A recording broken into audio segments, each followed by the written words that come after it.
الحمد لله نحمده ونستعينه ونستغفره ونؤمن به ونتوكل عليه ونعوذ بالله من شرور أنفسنا ومن سيئات أعمالنا من يهده الله فلا مضل له ومن يضلل فلا هادي له ونشهد أن لا إله إلا الله وحده لا شريك له ونشهد أن سيدنا وسندنا ونبينا ومولانا محمدا عبده ورسوله صلى الله تعالى عليه وعلى آله وأصحابه أجمعين أما بعد فأعوذ بالله من الشيطان الرجيم بسم الله الرحمن الرحيم ولا تطرد الذين يدعون ربهم بالغداة والعشي يريدون وجهه وقال رسول الله صلى الله عليه وسلم طوبى للمخلصين فأولئك مصابيح الدجى تتجلى عنهم كل فتنة ظلماء صدق الله وصدق رسوله النبي الكريم ونحن على ذلك لمن الشاهدين والشاكرين والحمد لله رب العالمين. درود شریف پڑھ لیں. اللهم صل على محمد وعلى آل محمد كما صليت على إبراهيم وعلى آل إبراهيم إنك حميد مجيد. اللهم بارك على محمد وعلى آل محمد كما باركت على إبراهيم وعلى آل إبراهيم إنك حميد مجيد. میرے محترم دوستوں، بھائیوں اور بزرگوں، اللہ سبحانہ و تعالی نے اس امت کو زندگی میں دو طرح کے اعمال دیے ہیں. پہلی قسم کے اعمال وہ ہیں جس کا تعلق ہماری ظاہر کی زندگی سے ہے، اس دنیا کی زندگی سے ہے. جن اعمال کے کرنے کے لیے ہمیں کوشش بھی کرنی ہوتی ہے، وقت بھی نکالنا پڑتا ہے، بعض دفعہ اپنا مال بھی خرچ کرنا پڑتا ہے، اس کے شرائط اور آداب کو پورا بھی کرنا پڑتا ہے، اور اس کے لیے ایک خاص کیفیت اور جگہ میں انسان کو بعض دفعہ جانا بھی پڑتا ہے. یہ ایک مسلمان کی زندگی کے وہ اعمال ہے جن کو اعمال ظاہرہ کہتے ہیں، اور انہی اعمال ظاہرہ کی صحیح تکمیل کا نام شریعت ہے. جیسے ابھی ہم یہاں اس مسجد میں کیوں آئے، کیوں جمع ہوئے؟ بہت سارے کام تھے، ذمہ داریاں تھی، بیوی بچے تھے، آرام کا تقاضا تھا، کاروبار عروج پہ تھا. لیکن اس کے باوجود بھی ایک مسلمان نے اپنے کام کو سمیٹا، تیار ہوا، وقت نکالا، چل کے آیا. بھئی کیا کر رہے ہو؟ بھئی جمعے کی نماز فرض ہے، اس کے لیے یہ سارا اہتمام مجھ پر لازم کیا گیا. یہ ظاہر کا عمل ہے جس کے لیے ہمیں یہ ساری محنت کرنی پڑی. کسی نے گھنٹہ لگایا، کسی نے آدھا گھنٹہ لگایا، کسی نے 20 منٹ لگائے، لیکن کوشش کی، وقت بھی نکالا، پیروں کو بھی حرکت دی، کپڑے بھی صاف ستھرے کیے. تو انسان کو سمجھ آتا ہے کہ شریعت جن کو اعمال ظاہرہ کہتی ہے، اس کے لیے انسان کو یہ ساری فکریں، کوششیں، اسباب اختیار کرنے پڑتے ہیں. اور ایک مسلمان کی زندگی عملی زندگی ہے، یہ اس کے بغیر نہیں جی سکتا. خدا نخواستہ اگر ہماری زندگی میں نہ نماز ہو، نہ روزہ ہو، نہ زکوٰۃ ہو، نہ حج ہو، نہ ذکر ہو، نہ تسبیحات ہو، نہ تلاوت ہو، نہ صدقہ ہو، نہ خیر، کچھ بھی نہیں ہو، تو یہ بدعملی کی زندگی کہلائے گی. اسی طرح حکیم الامت حضرت مولانا اشرف علی تھانوی رحمۃ اللہ علیہ نے لکھا اپنی کتاب تعلیم الدین میں کہ اس مسلمان کو یہ معلوم ہونا چاہیے کہ جس طرح ظاہر کے اعمال ہمیں دیے گئے، اسی طرح ہمیں ایک عمل کا حصہ دیا گیا جو باطن کے اعمال ہیں. جو باطن کے اعمال، باطن کا مطلب باطن وہ چیز جو انسان کی نگاہوں سے پوشیدہ ہے، نظر نہیں آ رہی، لیکن باطن کی ایک پوری زندگی ہے، وہاں کے بھی اعمال ہے، وہاں کی بھی صفات ہے، وہاں کی بھی خوبیاں ہیں. ایک مسلمان کے پاس باطن کی عملی زندگی موجود ہے، اور اگر وہ زندگی خوبصورت ہے، بنی ہوئی ہے، اس پر محنت کی گئی ہے، تو یہ زندگی حسن اخلاق والی زندگی کہلاتی ہے. اور اگر باطن کی وہ زندگی بگڑ جائے، خراب ہو جائے، پراگندہ ہو جائے، تو اس زندگی کو سوء اخلاق والی زندگی کہتے ہیں. تو میرے محترم دوستوں، بھائیوں اور بزرگوں، سب سے پہلی بات تو یہ ہمیں سمجھنی ہے کہ ہماری اس دینی اور ایمانی زندگی میں ایک حصہ تو ظاہر کا ہے، جس پر ہم کسی نہ کسی درجے میں گرتے پڑتے کمزوری کے ساتھ عمل کر رہے ہیں، چل رہے ہیں. لیکن ایک حصہ وہ ہماری باطن کا ہے، اور وہ اہم ترین حصہ ہے. اس کو بنانا بھی انسان کے اختیار میں ہے، اس کو خراب کرنا، بگاڑنا بھی انسان کے اختیار میں ہے. لیکن اصل بات جو ابھی عرض کر رہا ہوں، حضرت تھانوی رحمۃ اللہ علیہ فرماتے ہیں کہ باطن کی یہ زندگی خوبصورت بن جائے، اس کے لیے اللہ پاک نے انسان کو ایک طاقت دے دی، ایک طاقت دی، اور وہ طاقت اس کو کہا جاتا ہے انسان کی نیت اور ارادہ.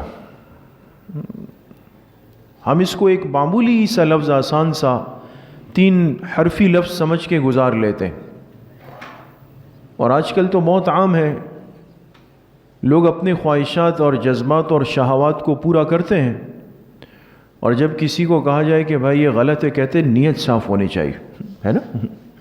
یہ کتنا معمول بہا جملہ بن گیا. کسی کو کہا جائے کہ بھائی یہاں پہ کھڑے نہ ہو، یہ مستورات کے آنے جانے کی جگہ ہے، بے پردگی ہو جائے گی، کہتے ہیں دل کا پردہ ہونا چاہیے. وہ چیز بھی ایک مذاق بن گئی ہمارے معاشرے کا. نیت اور ارادہ انسان کو دی گئی اللہ کی طرف سے وہ طاقت ہے جو انسان کے باطنی عمل کی زندگی کو بلندی دے دیتی ہے. اب انسان کی نیت اچھی ہے، ارادہ اچھا ہے، یہ اتنا اللہ سے اپنے آپ کو قیمتی بنا لیتا ہے کہ ہم سوچ بھی نہیں سکتے.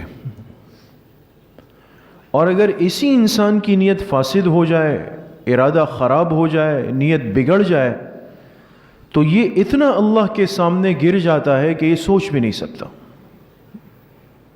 اس لیے کہ نیت اور ارادہ تو کسی پر ظاہر نہیں ہے نا. اب ہم سب یہاں بیٹھے ہوئے ہیں، کس کے دل میں آتے ہوئے کیا ارادہ تھا، میں مسجد کیوں جا رہا ہوں، کس نیت سے آیا، کس ارادے سے آیا، یہ تو صرف اس انسان کو پتہ ہے نا جس نے اپنے اندر نیت بنائی. اعمال تو نظر آ رہے ہیں، نیت نظر نہیں آ رہی. اس کا تو براہ راست رابطہ اور کانٹیکٹ اللہ پاک کی ذات سے. یعلم خائنۃ الاعین وما تخفی الصدور، اللہ فرما رہے تمہاری جو نگاہوں کی خیانت ہے اور تمہارے دلوں کے اندر کے جو جذبات اور ارادے ہیں وہ اللہ جانتا ہے. کیوں آئے ہو، کیوں بیٹھے ہو، کیوں جا رہے ہو، فلاں کی خدمت کیوں کر رہے ہو، فلاں کے ساتھ ایسی باتیں کیوں کر رہے ہو. ہم تو آپس کی زندگی ظاہر کی بنیاد پہ گزار رہے ہیں، لیکن اندر کیا جذبہ کار فرما ہے وہ اللہ پاک جانتے ہیں. تو یہ نیت اور ارادہ اگر انسان صحیح کر لے، آج ہماری نیتیں صحیح ہو جائے، ہمارے ارادے صحیح ہو جائے، تو یقین کریں کچھ نہ ہوتے ہوئے اور کچھ نہ کرتے ہوئے انسان اللہ سے بہت کچھ پا لیتا ہے۔ کچھ نہ ہوتے ہوئے اور کچھ نہ کرتے ہوئے انسان اللہ پاک سے بہت کچھ پا لیتا ہے۔ ہمارے بزرگ ہیں حضرت مفتی عبدالرؤف سکھروی صاحب، بہت بڑے عالم ہیں۔ میں بھی پڑھ رہا تھا حضرت کے مواعظ میں، فرمانے لگے اللہ پاک نے اس امت کو ایک ایسا عمل دیا ہے کہ یہ اپنی جگہ بیٹھے بیٹھے اللہ پاک سے آخرت کے بہت بڑے درجات حاصل کر لیتا۔ بیٹھا ہوا اپنی جگہ پر ہے، حرکت نہیں کی، ہلا نہیں، کچھ خرچ نہیں کیا، کچھ بولا نہیں، کچھ بھی نہیں ہوا، اس اپنی جگہ بیٹھے بیٹھے یہ اللہ سے آخرت کے بہت بڑے درجات پا لیتا ہے۔ اور وہ کیا ہے؟ یہی لکھا، فرمائے اس انسان کی حسن نیت اور حسن ارادہ یہ انسان کو کمال درجے پہ پہنچاتا۔ آج تو ہمیں اس طاقت کا پتہ ہی نہیں ہے۔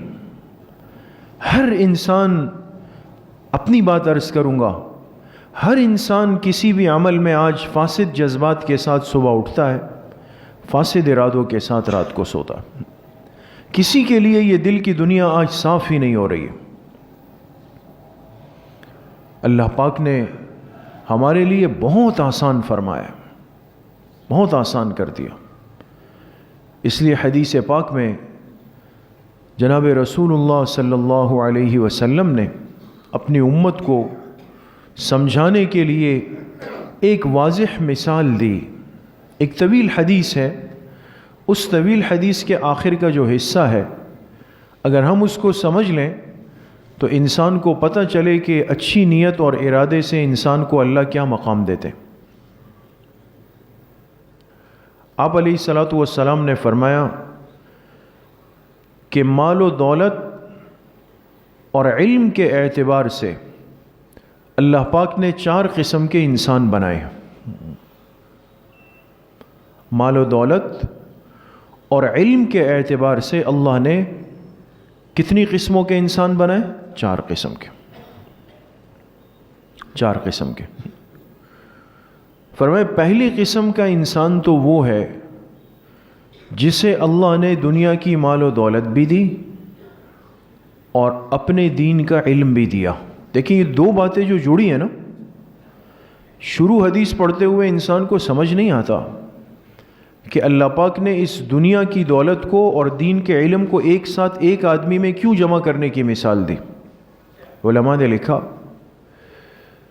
کہ اللہ پاک اس انسان کو یہ سمجھانا چاہتے ہیں کہ اگر مال و دولت والے کے پاس دین کا علم آ جائے تو یہ بھٹک نہیں سکتا ہے، یہ اس مال کو اللہ کی نافرمانی میں استعمال نہیں کر سکتا ہے۔ آج کی یہ واہی تباہی کیوں مچی ہوئی ہے؟ اگر ہم اپنے معاشرے پہ غور کریں، مال و دولت اور اسباب کی کمی تھوڑی ہے امت کے پاس، بہت ہے۔ ہر آدمی اپنی حیثیت میں خوب کما رہا ہے جتنا اللہ نے اس کو ہمت دی ہے، لیکن اب مسئلہ اس وقت اٹھتا ہے کہ جب رات میں دکان بند کر کے، ٹھیلا بند کر کے، اسٹال بند کر کے، فیکٹری بند کر کے، آفس بند کر کے فارغ ہوا، اپنی جیب میں نے پیسے رکھ دیے۔ اس میں فرق ہے، کسی نے 100 کمائے، کسی نے 1000 کمائے، کسی نے 10,000 کمائے، کسی نے 10 لاکھ کمائے، کسی نے اس سے بھی زیادہ کمائے سب نے۔ دنیا اور دنیا کے اسباب و دولت آ گئی، اب آیا اصل مرحلہ کہ اس مال کو کہاں اور کیسے لگانا۔ یہ اگر میرے پاس اپنے پیغمبر کے دین کا علم نہیں ہے تو اتنا غلط چلا جاؤں گا کہ حلال طریقے سے کمائی ہوئی دولت کو اپنے آخرت میں جہنم کا ذریعہ بنا دوں گا۔ لہذا حلال طریقے سے محنت کمائی لیکن دین کی سمجھ نہیں ہے، حلال حرام کی تمیز نہیں ہے، تو کتنے لوگ ایسے ہوتے ہیں کہ یہ پیسے لے گئے، جا کے اس سے شراب نوشی کر لی، حرام کاری کر لی، اس سے گناہ کر لیا، اس سے چرس نشہ کر لیا۔ یہ گناہ کر لیے، کیوں کیے؟ کہتے بس جیب میں پیسے تھے، پیسے زیادہ تھے، سارا دن محنت سے کمائے ہوئے پیسے وہ غلط راستے پہ کیوں چلے گئے؟ اس لیے کہ اس کمائی کے خرچ کرنے کا علم نہیں تھا۔ اس لیے پہلے درجے میں اس انسان کو ذکر کیا کہ جس کو اللہ نے دنیا کی مال و دولت بھی دی، اپنے دین کا علم بھی دیا، یہ بھی دیا اس کو۔ اب یہ شخص کیا کرتا ہے؟ آپ علیہ الصلوۃ والسلام نے فرمایا کہ یہ پہلا شخص اللہ کی طرف سے ملنے والی اس دولت میں اللہ پاک سے ڈرتا ہے، اللہ سے ڈرتا ہے۔ دوسرے درجے میں اس مال کو لے کر کے صلہ رحمی کرتا ہے، اور تیسرا جو علم اس کے پاس ہے اس علم سے پوچھ کر اس مال کو اس کے حقدار پہ لے جا کے خرچ کر دیتا ہے۔ اللہ کا خوف بھی ہے، صلہ رحمی بھی ہے، اور صحیح مصرف میں مستحق پہ جا کے اس کو لگانا بھی ہے۔ آپ علیہ الصلوۃ والسلام نے فرمایا فہذا بافضل المنازل، ھذا بافضل المنازل، یہ وہ شخص ہے جو قیامت کے دن سب سے اونچے مرتبے پر ہے، اعلیٰ منزل پر ہے۔ پھر فرمایا اس کے مقابلے میں ایک دوسرا شخص ہے جس کے پاس دنیا کی مال و دولت تو بالکل نہیں ہے، دنیا کے اسباب نہیں ہے اس کے پاس، لیکن اس نے دین کا علم حاصل کیا ہے۔ اب دین کا علم حاصل کرنے والا اگر صحیح ترتیب محنت پہ لگ کر علم حاصل کر رہا ہے تو یہ بھول جائے کہ اس کے پاس دنیا بھی آئے گی، وہ نہیں آ سکتی۔ لیکن ظاہر سی بات ہے کہ اس نے اپنے علم میں پڑھا ہے کہ فلاں کام پہ خرچ کرنے پر، فلاں پر دینے پر، فلاں کا حق ادا کرنے پر اتنا اجر، اتنی نیکی، اتنے فضائل، اتنی برکات۔ اب اس بیچارے کے پاس علم ہے لیکن اس علم پر عمل کا موقع ہی نہیں ہے، اس لیے کہ دنیا اور دنیا کے اسباب نہیں ہیں۔ تو آپ علیہ الصلوۃ والسلام نے فرمایا یہ دین کا علم رکھنے والا اگر اپنی جگہ بیٹھ کر صرف یہ نیت اور ارادہ کر لے کہ اے اللہ اگر میرے پاس اس پہلے آدمی جتنا مال ہوتا یا آ جائے تو میں وہی سارے خیر کے کام کروں گا جو یہ پہلا آدمی کر رہا ہے۔ تو آپ علیہ الصلوۃ والسلام نے فرمایا دونوں کی، فرمایا یہ پہلا اور دوسرا قیامت میں مرتبے کے اعتبار سے برابر ہے۔ اب بتائیں دوسرے نے کیا کیا؟ ایک روپیہ نہیں خرچ کیا، ایک چیز نہیں لگائی، صلہ رحمی کے اسباب اس کے پاس ہے نہیں، لیکن اس کو اس اتنے بڑے درجے تک پہنچانے میں کیا چیز کار فرما ہوئی؟ اس کی صحیح نیت کام آ گئی۔ جو بات چل رہی ہے نا کہ اللہ پاک نے ایک طاقت دی مومن کو، مسلمان کو، اس کے پاس اس کی نیت ہے، قوت ارادی ہے، یہ اپنی اس نیت اور ارادے کو صحیح کر لے، صاف کر لے، پختہ کر لے، یہ نواز دیا جائے گا۔ ضروری نہیں کہ دنیا میں ہر خیر کے کام کے موقع انسان کو عملی طور پہ مل جائے، ہم اپنی جگہ بیٹھ کر نیت اور ارادے تو کر سکتے ہیں۔ پھر آپ علیہ الصلوۃ والسلام نے فرمایا ایک تیسرا شخص ہے کہ جس کے پاس دنیا کے مال و دولت اور اسباب ہے لیکن اس کے پاس دین کا نہ علم ہے، نہ یہ اہل علم سے پوچھنا چاہتا ہے۔ دنیا کے مال و دولت اور اسباب ہے لیکن دین کا نہ علم ہے، نہ علم والوں سے پوچھنا چاہتا ہے، لہٰذا یہ جتنی دنیا کما لیتا ہے نہ اس دنیا میں اللہ پاک کا کوئی خوف رکھتا ہے، نہ اس دنیا میں یہ صلہ رحمی ادا کرتا ہے، نہ اس کمائی ہوئی دنیا کو اس کے حقدار تک پہنچانے کی کوشش کرتا ہے۔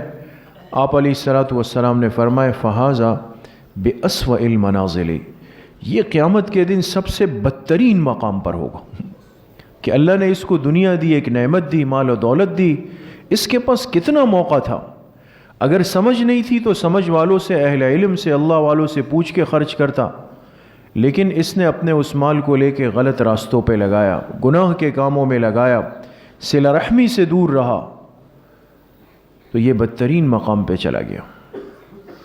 پھر آپ علیہ الصلوۃ والسلام نے فرمایا اس ایک چوتھا آدمی ہے جس کے پاس نہ دنیا کے مال و اسباب ہے، دنیا بھی نہیں ہے، نہ اس کے پاس دین کا علم ہے، دونوں چیزیں نہیں ہیں۔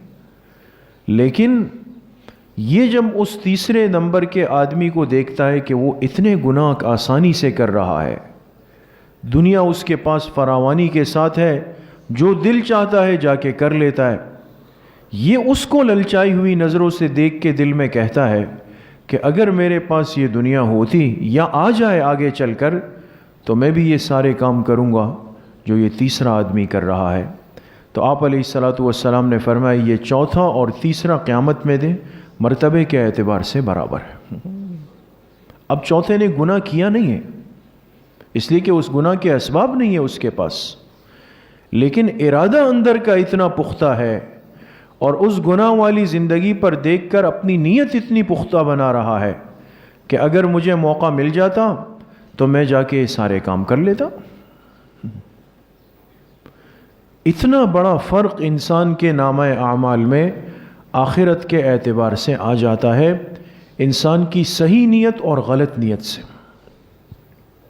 یہ معمولی چیز نہیں ہے، نیت کا اخلاص اس پر بڑی محنت کرنی پڑتی ہے۔ اس لیے فرمایا الناس کلہم ہلکا الا العالمون والعالمون کلہم ہلکا الا العاملون والعاملون کلہم ہلکا الا المخلصون والمخلصون علی خطر عظیم۔ فرمایا پوری انسانیت ہلاک ہو جائے گی سوائے ان کے جو اپنے دین پر دین کا علم حاصل کرنے والے۔ پھر فرمایا یہ علم کرنے والے ہلاک ہو سکتے ہیں بشرطے کہ یہ اپنے اس علم پر عمل کرنے والے بن جائیں۔ پھر فرمایا یہ عمل کرنے والے ہلاک ہو سکتے ہیں بشرطے کہ یہ اپنے اعمال کے اندر اخلاص پیدا کر لیں۔ آگے کیا فرمایا؟ آخری جملہ جو سمجھنے کا ہے والمخلصون علی خطر عظیم، لیکن اخلاص کے راستے پر چلنے والے بہت بڑے خطرے میں ہمیشہ رہتے ہیں۔ اخلاص کو سنبھالنا مشکل ہے، اس کی حفاظت بہت زیادہ مشکل ہے دوستو۔ اس لیے میرے عزیزوں، دوستو، بھائیوں اور بزرگوں، ہماری باطنی زندگی کے اعمال ہیں، اور ان اعمال کو بننے اور بگڑنے کے لیے اللہ نے ایک طاقت ہمارے ہاتھ میں دے دی ہے کہ یہ تمہارے پاس ہے، لو اپنی نیت کی اصلاح اور درستگی اس باطنی اعمال کو خیر کی طرف لے جاتے ہیں، اور نیت اور ارادے کا بگاڑ اور فساد یہ اس باطنی زندگی کو بگاڑ کی طرف لے جاتا ہے۔ تو آج بہت بڑی ضرورت ہے کہ ہم اپنے دلوں کی نیات کو، دلوں کے ارادوں کو صاف کریں۔ دیکھیں علماء نے فرمایا کہ صحابہ اکرام رضوان اللہ علیہم اجمعین کو جو اتنا بڑا مقام ملا، اتنا بڑا مرتبہ ملا، حالانکہ بہت سارے صحابہ ایسے ہیں جنہیں حضور کی معیت چند لمحوں کی ملی ہے، کسی کو آخری مہینوں کی ملی ہے، کسی نے حضور کی زیارت اور ملاقات صرف ایک دفعہ کی ہے، ایسے بھی کئی صحابہ ہیں۔ محدثین نے ان کی فہرست جمع کی کہ وہ کون سے صحابہ ہیں جنہوں نے اپنی زندگیوں میں حضور کی ایک دفعہ زیارت کی، ایک دفعہ، لیکن صحابی بن کے چلے گئے۔ اور جو صحابیت کے مرتبے پر آیا، صحابی بن گیا، تو یہ ہمارے عقائد میں، اہل سنت والجماعت کے عقائد میں لکھا کہ تابعین، تبع تابعین، محدثین، قطب، ابدال، غوث، جتنے یہ مراتب ہے، یہ سب بھی اگر جمع ہو جائے تو سب سے ادنا درجے کا صحابی، ادنا درجے سے مراد جس نے سب سے کم صحبت پائی ہے، درجے کسی کے کم نہیں ہے صحابہ میں، فرمایا اس ادنا درجے کے صحابی کے قدم کے برابر بھی نہیں ہو سکتا۔ یہ عقائد میں شامل ہے۔ اس لیے ایک شخص آیا عبداللہ ابن مبارک رحمہ اللہ کی خدمت میں، اور اس کے ذہن میں ایک سوال تھا، اس لیے کہ بعض فتنہ پرور لوگ وہ حضرت معاویہ رضی اللہ عنہ کے بارے میں کچھ نامناسب باتیں کرنے لگ گئے تھے ان کے بارے میں۔ تو اس آدمی کو جب تشویش ہوئی، شبہ ہوا، تو وہ اپنی تشفی کے لیے حضرت عبداللہ ابن مبارک جو بہت بڑے محدث تھے ان کے پاس آیا اور ان سے پوچھا کہ آپ امیر المومنین فی الحدیث ہیں، آپ یہ بتائیں کہ عمر ابن عبدالعزیز جو خلیفہ مسلمین گزرے ہیں، اور تابعی تھے، صحابی نہیں ہیں، لیکن ان کی خلافت کو علی منہج النبوہ کہا گیا۔ اتنی عدالت کے ساتھ انہوں نے خلافت کا نظام چلایا۔ تو اب سائل نے پوچھا کہ عمر ابن عبدالعزیز کی خلافت اتنی عدل و انصاف پہ گزری ہے اور لوگ حضرت معاویہ رضی اللہ عنہ کے پیچھے باتیں کرتے ہیں، وہ صحابی ہے، یہ تابعی ہے، تو ان دونوں میں آپ کے نزدیک افضل کون ہے؟ تو عبداللہ ابن مبارک رحمہ اللہ نے جواب دیا کہ حضرت امیر معاویہ رضی اللہ عنہ کے گھوڑے کی ناک میں جو غبار تھا نا، ناک کا جو غبار ہے، عمر ابن عبدالعزیز جیسے 100 آدمی بھر جائے اس غبار کے برابر بھی نہیں ہو سکتے۔ مثال کس سے دی؟ ان کے گھوڑے کے ناک کے غبار سے دی۔ اور پھر آگے فرمایا، اس کی وجہ بتاؤں؟ کتنی نمازیں حضرت معاویہ نے حضور علیہ السلام کے پیچھے پڑھی ہے، اور جب حضور علیہ السلام نماز میں پڑھتے اہدنا الصراط المستقیم صراط الذین انعمت علیہم غیر المغضوب علیہم ولا الضالین، آپ کی اہدنا الصراط المستقیم پر حضرت معاویہ نے کتنی مرتبہ آمین کہی ہے۔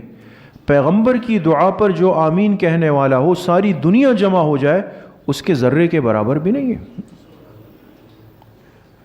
تو بعض چیزیں انسان کو بہت جلدی ترقی دیتی ہے، کسی صحابی کی صحبت کم، لیکن ہمارے حضرت حکیم اختر صاحب رحمۃ اللہ علیہ فرمایا کرتے تھے کہ یہ سمجھنے کے لیے آپ آسان بات یہ ہے کہ لائٹوں کا حجم ایک ہے لیکن اس کا وولٹیج بڑھ جاتا ہے۔ اب دیکھیں نا، لائٹیں جو آج کل جو انرجی سیور اور یہ چیزیں بن رہی ہے ایک جتنی ہے، لیکن کوئی کہیں گے بھئی یہ 20 وولٹ کا ہے، یہ 100 کا ہے، یہ 150 کا، یہ 5، جسم ایک جتنا ہے، تو بھئی یہ فرق کیوں ہے؟ تو بیچنے والا کہتے ہیں بھئی اس کا وولٹیج زیادہ ہے۔ تو فرماتے تھے کہ صحابہ کو حضور کی صحبت سے اتنا بڑا وولٹیج ملا ہے کہ اب امت اس کا مقابلہ نہیں کر سکتی، وہ تو نواز دیے گئے۔